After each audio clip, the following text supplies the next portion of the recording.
ആരാണ്ടോ കാണാൻ വന്നിട്ടുണ്ട്. ആരാ? ഗോവിന്നല്ല പറഞ്ഞു. കാണാൻ മനസ്സിലൊന്ന് പോയി പറ. ആവുമെങ്കിൽ അവന്റെ മുഖത്ത് കാക്കിച്ചൊരു തുപ്പും കൊടുക്കും. അതിനൊന്നും റൂളില്ലല്ലോ, ഗവൺമെന്റ് സർവന്റാ.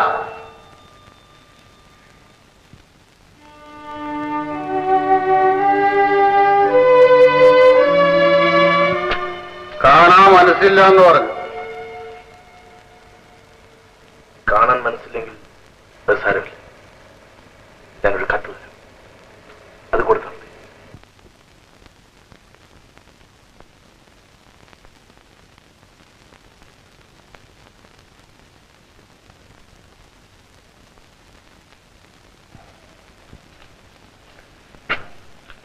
അയാള് ഞാൻ പറഞ്ഞത് കേട്ടില്ല. ഈ കത്ത് കൊടുക്കാൻ പറഞ്ഞു. എന്നിട്ട് ആര് വായിക്കാനാ? വേണമെങ്കിൽ ഞാൻ വായിക്കാം. ഓ, അതിന് റൂൾ ഉണ്ടായിരിക്കും. ദേവിയെ രമാൻ ഇവിടുന്ന് പോയി തരാം. നീ പണം കണ്ടിടാ, ഞാൻ പോയിക്കോളാം.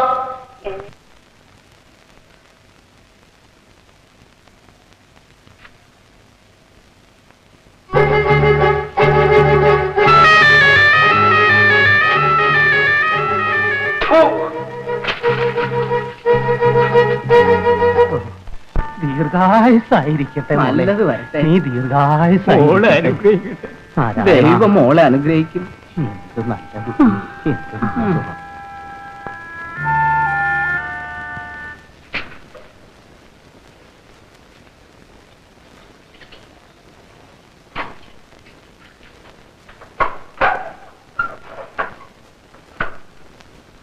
തനിക്ക് പോകാറും ഇത്ര പെട്ടെന്ന് ഇനി റൂൾസിലോ തന്നെ വെച്ചുകൊണ്ടിരിക്കാം.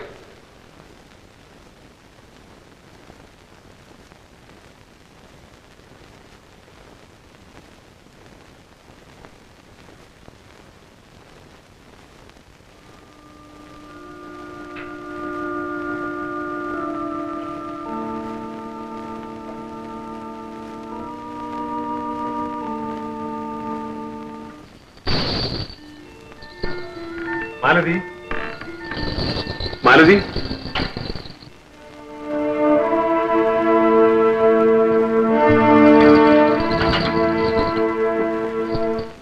മാലതി. വരൂ ചേട്ടാ. ചേട്ടനെ പോലുള്ളവർ ഇനി ഇവിടെ വരാൻ പാടില്ല.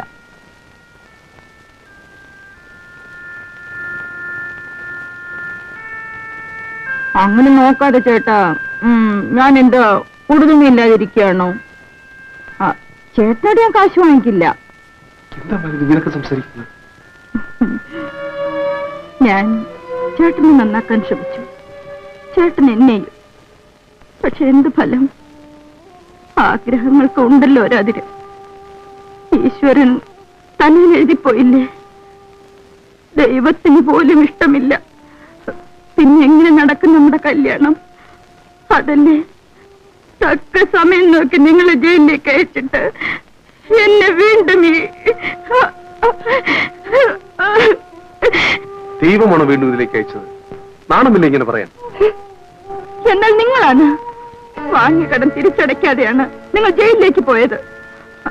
ആ കടം ഞാൻ തിരിച്ചടച്ചു. എങ്ങനെ? വീണ്ടും സമ്പാദിച്ചു എന്ന് പറഞ്ഞ പോരെ? അവന്റെ മുഖത്ത് വലിച്ചെറിഞ്ഞ് ഞാൻ ആ കടം വീട്ടി.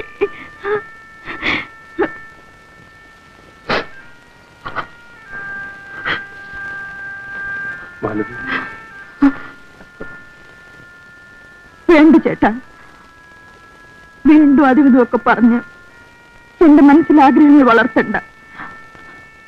പക്ഷേ നമ്മൾ ഒരുമിച്ച് കഴിഞ്ഞ ദിവസങ്ങൾ ഞാൻ ഒരിക്കലും മറക്കില്ല. എന്റെ ഓർമ്മയിൽ അതൊരു സുഖസ്വപ്നം പോലെ കിടക്കും. ആ കൂടിപ്പോയാൽ 8-10 കൊല്ലം കൂടി. മാർക്കറ്റുള്ളവരെ അങ്ങനെ കഴിഞ്ഞുകൊള്ളൂ.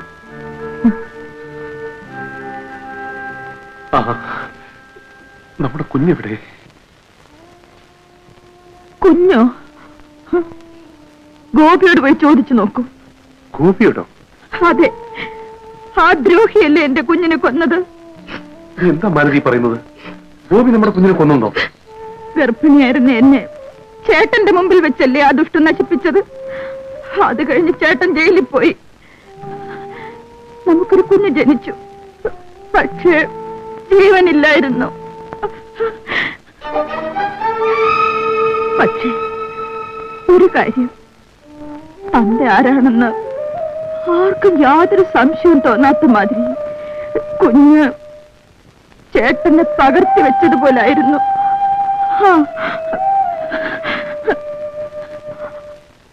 അടുത്ത ജന്മത്തിലെങ്കിലും ദൈവം നമ്മളെ ഒന്ന് ചേർക്കട്ടെ. പക്ഷെ ഗോപിയെപ്പോലുള്ള ദുഷ്ടന്മാരുള്ളവരെ നമുക്കൊരുമിച്ച് ജീവിക്കാൻ കഴിയില്ല ചേട്ടാ. ഒരുമിച്ച് കഴിയാൻ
വേലോട്ടാ,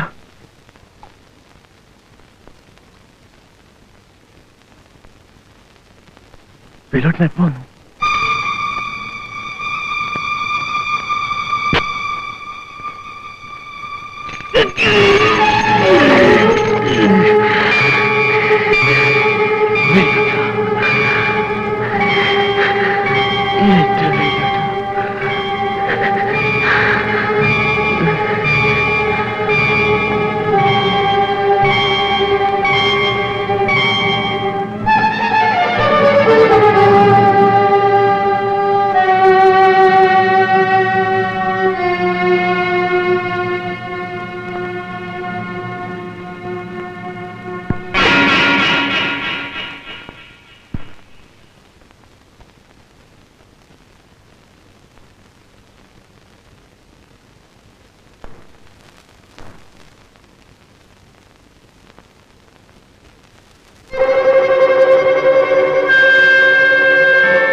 ചേട്ടാ, ചേട്ടാ, ചേട്ടാ, എപ്പോ വന്നു ചേട്ടാ? ചേട്ടാ, വേലുവേട്ടൻ ജയിലിൽ നിന്ന് എപ്പോ തിരിച്ചു വരുമെന്ന് ഗോപിയേട്ടൻ കാത്തിരിക്കുകയായിരുന്നു. ഇപ്പൊ പണ്ടത്തെ പോലെയൊന്നുമല്ല, വളരെയധികം മാറിയിട്ടുണ്ട്. ചേട്ടാ, ഞങ്ങളുടെ കല്യാണക്കാരിയൊന്നും അറിഞ്ഞില്ലല്ലോ. ചേട്ടനോട് മാപ്പ് ചോദിക്കാനാണ് അന്ന് ജയിലിൽ വന്നത്. പക്ഷേ ചേട്ടൻ കാണാൻ പോലും സമ്മതിച്ചില്ലല്ലോ. അതുകൊണ്ടാണ് കത്ത് കൊടുത്തു വിട്ടത്. ചേട്ടൻ അതുപോലും വായിച്ചില്ലല്ലോ. ചേട്ടാ, എനിക്കിപ്പോൾ 3 മാസമാ. എന്നെ ചേട്ടൻ അനുഗ്രഹിക്കണം. ചേട്ടൻ എന്തിനാ കരയുന്നത്? ഞാൻ എന്റെ സന്തോഷം കൊണ്ട് കരഞ്ഞു പോയതല്ലേ. ദാ, 1 മിനിറ്റ് ഇരിക്കൂ. ഇപ്പൊ കുളി കഴിഞ്ഞു കാണും. ഞാൻ വിളിച്ചോണ്ട് വരാം.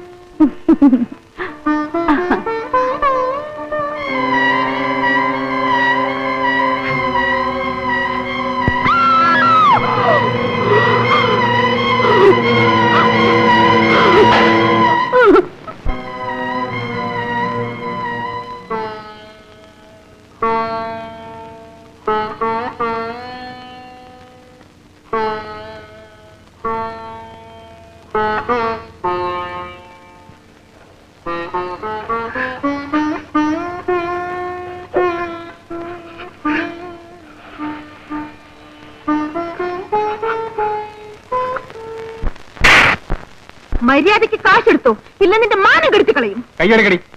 ആദ്യം കാശെടുക്കടാ, പിന്നെ കൈയെടുക്കാം. കേട്ടോ സാറന്മാരെ, എന്റെ അടുക്കൽ പല്ലും കാണിച്ചു വന്നിട്ട് എന്നെ പറ്റിച്ച് കാശ് കൊടുക്കാതെ പോകാൻ നോക്കുന്നു. തണ്ടി, എടാ പട്ടി. എന്താണത്? മാറി നിൽക്കേ.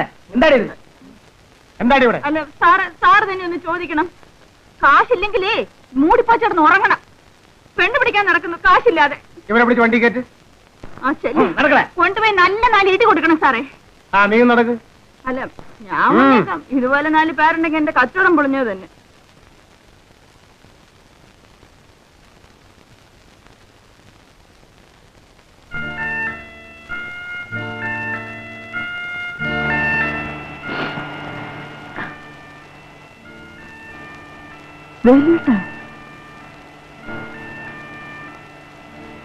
വ്യഭിചാര കുറ്റത്തിന് ആണുങ്ങളെ പിടിക്കാറില്ലല്ലോ.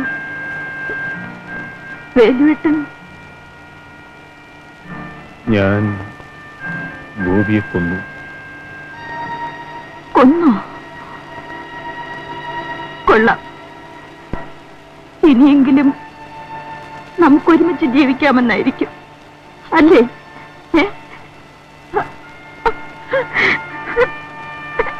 താളം തെറ്റി